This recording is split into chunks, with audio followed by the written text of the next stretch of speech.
sa mag-asawang Teresita at Danilo Valdez ay ang nag-iisang anak lamang nila na si Justin ang kanilang kayamanan. Ito ay ang nag-iisang diamante na maingat nilang inaalagaan at pinakaiingatan. Kaya naman walang hindi gagawin ng mag-asawa para sa kanilang dalaga. At para maibigay ang magandang buhay ay tiniis nila ang magtrabaho sa malayo at nang makaipon at may sapat ng kakayahan ay kinuha na nila si Justin at dinala sa Ireland para makasama nila at doon na ito magkolehiyo. Subalit sa pagpunta nito sa Ireland ay hindi na ito muling nakabalik ng buhay ng Pilipinas. Natagpuan ang wala ng buhay na katawan ni Justin sa masukal na bahagi ng Fox Castle. Ano ang nangyari kay Justin Valdez at sino ang walang pusong tao ang pumaslang sa dalagang Filipina? Bago ko po ipagpatuloy ang ating kwento, sa mga bago po sa channel ko at nais sa mga ganitong klase ng kwento ng krimen na nangyayari sa loob at labas ng ating bansa ay maaari pong pakipindot ang ating subscribe button at notification bell para ma-notify kayo pag may mga bago tayong upload na videos. Pasado alas 6 ng hapon noong May 19, 2018, araw ng Sabado ay nakatanggap ng tawag ang tanggapan ng pulis sa Ireland. Ayon sa caller, ay isang babayang dinukot at sapilitang isinakay ng isang lalaki sa isang itim na Nissan SUV sa RV60 south ng Enniskerry. Agad silang nagtungo sa lugar na sinabi ng caller at dito ay nakita nila ang ilang gamit na hinihinalang pagmamay-ari ng biktima. Isang basag na mobile phone at plastic bag na may lamang tinapay. Para malaman ang nangyari ay agad nilang in-interview ang mga witness.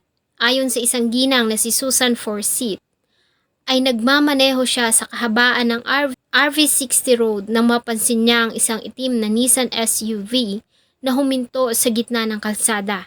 Subalit kataka-taka na hindi buhay ang hazard light nito.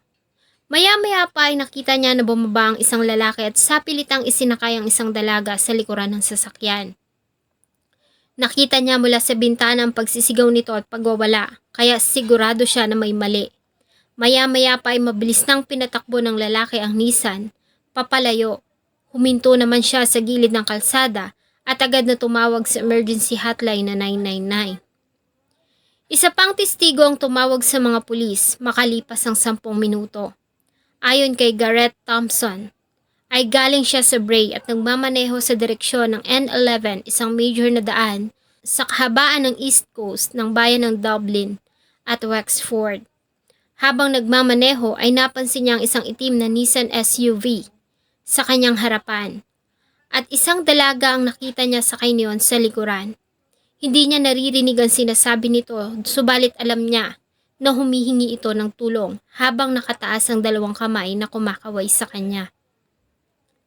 Nang makarating ng bahay ay agad siyang tumawag sa pulis tungkol sa nakita.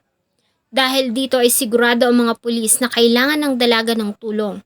Kaya naman agad na nagsagawa ng hot pursuit operation gamit ang mga helicopter. Nagbabakasakali sila na makikita ang itim na Nissan SUV, subalit bigo sila. Kung sino ang babae ay isa pa ring palasipan sa mga pulis at investigador. Hanggang sa isa muling tawag ang kanilang natanggap ng pasado alas 11 ng gabi tungkol sa nawawalang dalaga na si Justin Valdez. Ang paglalarawan dito ay tumugma sa paglalarawan ng mga testigo sa dalagang nakitang isinakay sa Nissan SUV. At ang lugar kung saan ito dinukot ay siya ding lugar na dinaraanan ni Justin Valdez pauwi sa kanilang tirahan. Kaya naman malakas ang kutob ng mga pulis na magkaugnay ang dalawang kaso. Si Justin Valdez ay nag-iisang anak ng mag-asawang Teresita at Danilo Valdez. Siya ay pinanganak noong 1993 sa bayan ng Aritao, Nueva Vizcaya. Habang nag-aaral ay naiwan si Justin sa pangangalaga ng kanyang lola dahil sa parehong nagtatrabaho ang mga magulang sa Ireland. Nang makapagtapos sa St. Teresita Academy ng high school, ay kinuha na ito ng mga magulang at dinala sa Ireland noong 2015. Kung saan ay nanirahan sila sa maliit na bayan ng Enniskerry sa Wicklow, hindi kalayuan sa Dublin. Mabilis naman na nakapag-adjust si Justin sa Ireland. Agad itong nag-enroll sa Tallaght Technical University sa Dublin at kumuha ng kursong accountancy. Habang nag-aaral, kahit pa nga kaya ng mga magulang na siya ay pag-aralin, ay mas pinili pa rin ni Justin na makatulong sa mga gastusin. Habang nag-aaral ay nagpa-part-time ito bilang care worker at crew sa isang bakery sa Bray. May 19, 2018, araw ng Sabado, walang pasok. Bandang 2:00 ng hapon, ay nagtungo ito sa police station sa Bray para sa isang appointment na may kinalaman sa kanyang residency permit. Matapos ang pakikipag-usap sa immigration officer, ay dumiretso ito sa gym sa Cherrywood Business Park sa south na bahagi ng Dublin. At tulad ng nakasanayan, ay buong araw nitong kausap ang ina sa messenger. Nakasanayan na ni Justin na pinapaalam sa ina ang kanyang mga ginagawa at lugar na pupuntahan sa tuwing aalis ito ng bahay. Sa katunayan, sa araw na iyon ay nagawa nilang magpalitan ng mensahe ng ina ng 63 beses. Isa sa mga messages ay inutusan siya ng ina na bumili ng tinapay bago siya umuwi ng bahay. Subalit mula doon ay bigla na lamang itong dinukot ng hindi kilalang lalaki. At ang tanging naiwan na lamang sa lugar ay ang basag nitong cellphone at ang nakaplastik na tinapay na pinabili ng kanyang ina bago siya umuwi. Sa ginawa nilang pag-iimbestiga ay nagawa nilang makakalap ng mga CCTV footages sa lugar.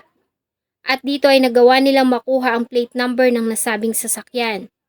Isang itim na Nissan SUV na may license plate number na 171D20419 at nakapangalan sa isang babae na nakatira sa Bray na nagngangalang Nicole Hennessy.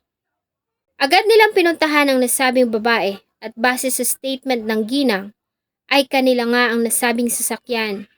Ito ay minamaneho ng kanyang asawa na kinilala nitong si Mark Hennessy.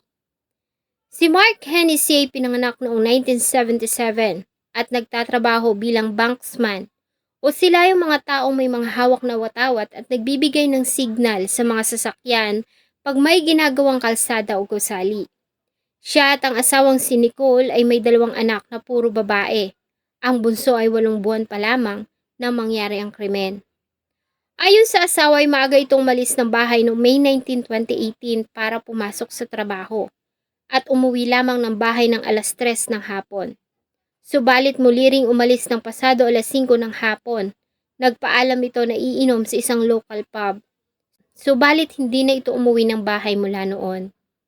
Dagdag pa ni Nicole ay problemado ang asawa dahil sa mga kabi-kabilang utang at gumagamit din ito ng pinagbabawal na gamot. Maliban dito, napag-alaman nila na dati na itong may kaso na may kinalaman sa driving under influence noong mga nakaraang taon, subalit hindi nito iyon hinaharap.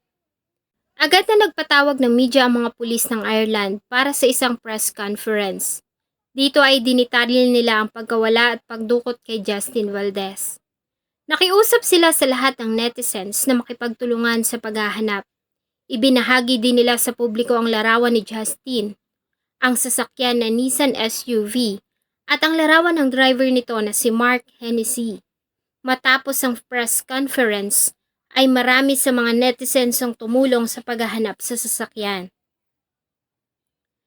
Hanggang sa makatanggap ng tawag ang Ireland Police mula sa isang babae na si Christina Connolly. Ayon sa kanya, ay nagmamaneho siya pauwi galing trabaho nang mapansin niya ang isang itim na Nissan SUV na nagmatch sa description na napanood niya sa balita. Sinundan niya ang sasakyan hanggang sa makita niyang huminto ito sa Cherrywood Business Park, isang industrial estate. Habang sinusundan nito ay tumatawag naman siya sa mga pulis na agad ding dumating sa area. Nang tumating ang mga pulis sa lugar ay inutusan nila si Mark Hennessy na lumabas at sumuko. Subalit base sa testimonya ng ilang testigo, ay nakita nila mula sa bintana na may kinuha itong kutsilyo at hiniwa nito ang kanyang braso. Sa pag-aakala na nasa loob ang biktima at nang makita nilang may inaabot ito sa passenger seat, sa likuran ay pinaputukan ito ng mga pulis. Nagtamo si Mark na malalalang tama sa ulo. Agad nilang tiningnan ang sasakyan subalit bigo sila na makita si Justin. Sinubukan pang iligtas sa mga paramedic si Mark at habang nire-revive ay pinipilit naman nila itong paaminin kung saan nito dinala ang dalaga. Subalit hindi na ito nagre-response. Sinubukan pa nila itong dalhin sa ospital subalit hindi na ito nakaabot pa doon ng buhay. Nang isailalim nila sa forensic investigation ng Nissan, ay nakita nila ang isang papel na may nakasulat. Subalit hindi nila mabasa ang mga iyon dahil sa patak ng dugo, maliban sa dalawang mga salita na sorry at pox. Dahil dito ay lumiit ang lugar ng search. Sa halip ay itinuon ang buong atensyon ng search team sa paligid ng Pox Castle. Ang Pox Castle ay isang 16th century na tower na matatagpuan sa Michael sa south na bahagi ng probinsya ng Dublin. Ang tower ay napapalibutan ng mga malalagong kakahuyan at damo na siyang nagpahirap sa paghahanap. May 21, 2018, araw ng Lunes, maagang sinimula ng paghahanap. Kasama ang mga pulis, pamilya at kaibigan ng biktima, helicopters, mga aso, at members ng defense forces at civil defense ay sinuyod nila ang paligid ng Pox Castle. Unang natagpuan ang pitaka at mga ID ni Justin sa lumang golf club sa Michael. Sumunod ay ang kanyang handbag. Pagsapit ng alas 3:45 ng hapon, ay natagpuan ang wala ng buhay na katawan ni Justin sa ilalim ng makakapal na gorse, isang damo na makikita sa Europe at kilala dahil sa magaganda nitong dilaw na bulaklak. Base sa post-mortem examination na isinagawa ni Dr. Linda Mulligan, isang pathologist na nagsagawa ng autopsy sa katawan ni Justin, ang sanhi ng pagkamatay nito ay asphyxia by manual strangulation o pagkakasakal gamit ang mga kamay. Base sa lagay ng katawan, ay namatay ito noong Sabado ng gabi, May 19, 2018. Maliban dito ay nakitaan din ng mga pasa at bugbog ang paligid ng hita nito at pagkababae. Subalit hindi naman ma-determine kung ito ba ay nakaranas ng panggagahasa bago ito nalagutan ng hininga. Nagsagawa din si Dr. Mulligan ng toxicology sa katawan at napag-alaman nila na naka-ingest ito ng pinagbabawal na gamot ilang oras bago ito mamatay. Kung ano ang totoong nangyari ay naging palaisipan na lamang dahil sa patay na ang suspect. Ganun pa man, base sa mga ebidensya na nakalap ng mga pulis at investigador, ay sinubukan nilang isalaysay ang pangyayari. Ayon sa kanila, nang umalis si Mark Hennessy sa kanilang bahay ay nagtungo ito sa Ramblers Rest Pub sa Ballybrook. Base sa kuha ng CCTV, ay pumasok ito doon subalit hindi ito uminom ng alak. Busy ang lahat sa loob at nakatuon ang kanilang atensyon sa ginaganap na finals ng football tournament na ipinapalabas sa TV. Makikitang makalipas ang 10 minuto ay tumayo ito at umalis ng pub. Paglabas ay nakita nitong naglalakad na si Justin na galing naman sa gym sa Cherrywood. Sinundan niya ito sakay ang Nissan SUV na itim hanggang sa makasakay ito sa bus number 185. Mula sa kamera ng bus ay nakuhaan ang sasakyan ni Mark na sumusunod hanggang sa makita nito ang pagbaba ng dalaga.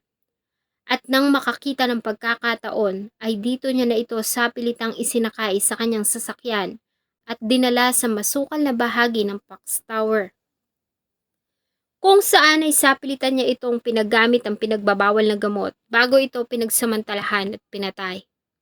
Pagkatapos ay muli itong nakitang bumalik sa Ramblers Rest Pub ng bandang alas 11 ng gabi.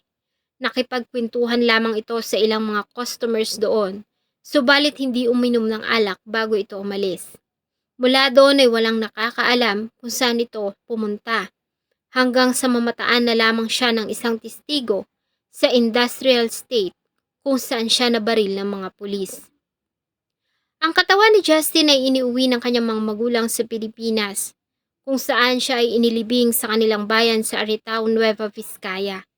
Sa pagkamatay ni Justin, ay tuluyan na ring kinalimutan ng kanyang mga magulang ang Ireland at nanatili na lamang sila sa Pilipinas. Ang bansa kasing ito ay patuloy lamang na magpapaalala sa kanila sa masakit na sinapit ng kanilang yunika iha. Salamat po sa inyong patuloy na pagtangkilik ng atin pong mga videos. Huwag niyo pong kalimutang mag-iwan ng saloobin at suggestion sa atin pong comment section.